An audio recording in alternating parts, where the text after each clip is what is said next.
Growing up, I've always adored going out to the movie theaters. The wide selection of films to choose from, the welcoming smell of buttery popcorn, the sea of random faces all piled together in a room. To me, going out to the movies will never get old. But has it gotten old for the rest of the world? Good evening, my name is Oscar Maese. Thank you all for joining me here tonight. Now, being born in the 21st century has brought so many benefits. We're able to witness, as a generation, the rise of the streaming empire. We're also able to witness the downfall of DVD rentals. And now, as a generation, we witness history going through our very own pandemic. Now, COVID-19 shocked the world in unforeseen ways, causing us to adapt to a new way of living. And as we slowly transition back to our old way of living before the virus, can't help but wonder, is it still safe to go out and risk our own health for entertainment purposes? Is it even worth going out to the movie theaters with streaming services like Netflix and Hulu? Is this the beginning of the end for movie theaters? Now, before we get to any conclusions, let's look at the numbers here. In this graph from Statistica.com, which is an advanced analytical software website, allows us to see the number of tickets sold in North America over the past two decades. Now, in 2001, we see sold were 1,487 million tickets. Fast forward 10 years, 2011, that number dropped to 1,283 million. And in 2017, we saw the lowest number of 1,239 tickets sold. So what could this possibly mean? Well, probably that ticket prices are going up.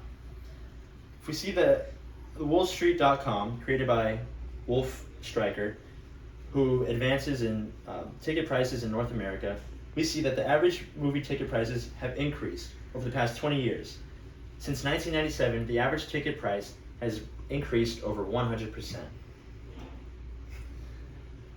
So, this must mean that fewer people are going to the movies, but are spending more money in order to maintain that same growth revenue. From the same website, wolfstreet.com, we see here, in 2019, there was a total of 1.23 billion tickets sold. That number plummeted 82%, as in 2020, there were only 224 million tickets sold. So, what could this possibly mean? Well, it means people are tired of paying too much for tickets and they don't want to go out to movie theaters to risk their health.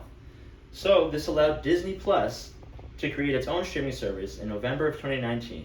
And since then, it has skyrocketed, with over 116 million subscribers worldwide today.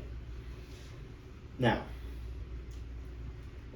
Jeffrey Cole, the director and founder of the Center for Digital Future, believes that no, movie theaters aren't going anywhere, and that streaming services and theaters are able to coexist simultaneously.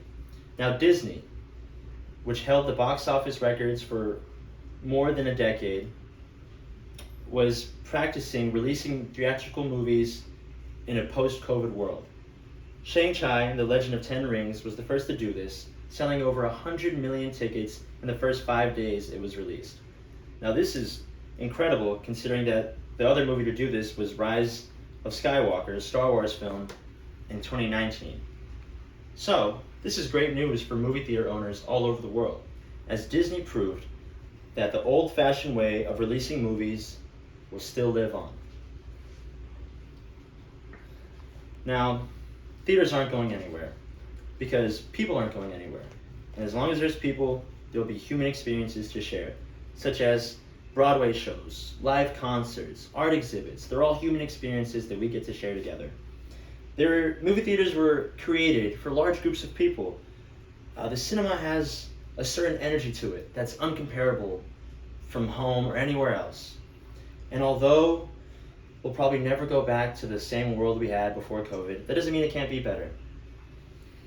The legacy of watching films on a ginormous screen with random strangers will live on, as long as Disney is able to continue and capture that movie-going magic.